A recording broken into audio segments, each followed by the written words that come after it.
quelque chose de très important par la suite. Je veux qu'on lise d'abord dans la Bible.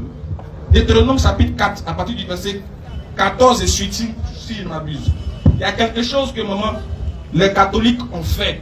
Ils ont la Bible. Mais il y a un élément qui les a échappés. Et ça, c'est vraiment préjudicieux pour eux. Voilà pourquoi nous, on veut que tu écoutes la partie là. Et puis toi-même, tu vas t'asseoir, tu vas réfléchir, tu vas dire, ce qu'ils ont dit là, c'est pas faux. Vas-y, lecture. Deutéronome 4, à partir du verset 14. Oui. En ce temps-là, l'Éternel me commanda de vous enseigner tes lois. Écoute bien, Moïse dit, en ce temps-là, Dieu m'a ordonné de vous enseigner ses lois. Lui, ses lois. Vas-y. Et des ordonnances. Et ses ordonnances. Afin que vous les mettiez en pratique. Ce que je vais vous dire là, vous devez mettre ça en pratique. Vas-y. Dans le pays dont vous allez prendre possession. Dans le pays dans lequel vous serez là, vous devez mettre ces choses-là en pratique. C'est très nécessaire pour vous. Vas-y. Puisque vous n'avez vu aucune figure le jour où l'Éternel vous parlera du milieu du feu.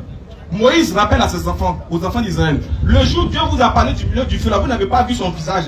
Donc là, qu'est-ce que vous devez faire? À Horeb. Oui. Veillez attentivement sur vos âmes. Dieu dit aux enfants de veiller, et Moïse dit plutôt, veillez attentivement à vos âmes. Pourquoi?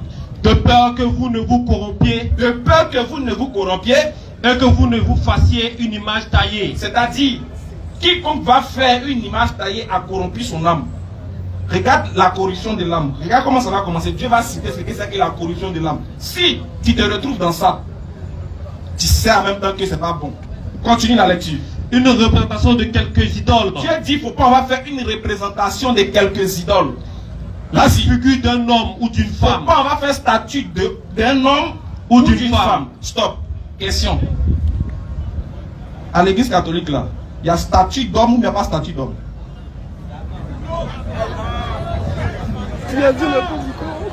C'est une soeur. C'est une soeur, s'il vous plaît, soyez un peu voilà. Soyez un peu galant. Elle a dit, elle veut comprendre. Les célibataires là. Ma soeur. Mais la statue, c'est pour représenter Jésus. Très bien, donc reprends la lecture. Qu'est-ce que la Bible a dit? Tu ne te feras. Et de peur que vous ne corrompiez, vous ne vous corrompiez, et que vous ne fassiez une image taillée, une représentation de quelques idoles. Dieu dit, on ne fait pas de représentation. Non seulement de quelques idoles, vas-y. La figure d'un homme. La figure d'un homme. Ou d'une femme. Ou d'une femme. Dieu dit, il ne faut pas faire représentation. Parce que si tu essaies de représenter quelque chose, est-ce que vous l'avez vu pour le représenter? Il faut voir quelqu'un pour le dessiner. Mais vous ne l'avez pas vu. Qu'est-ce qui prouve que la statue là, c'est lui? Donc Dieu dit, ne faites pas ça. Si vous faites ça, vous allez corrompre votre âme. Voilà pourquoi il dit, faites attention, les représentations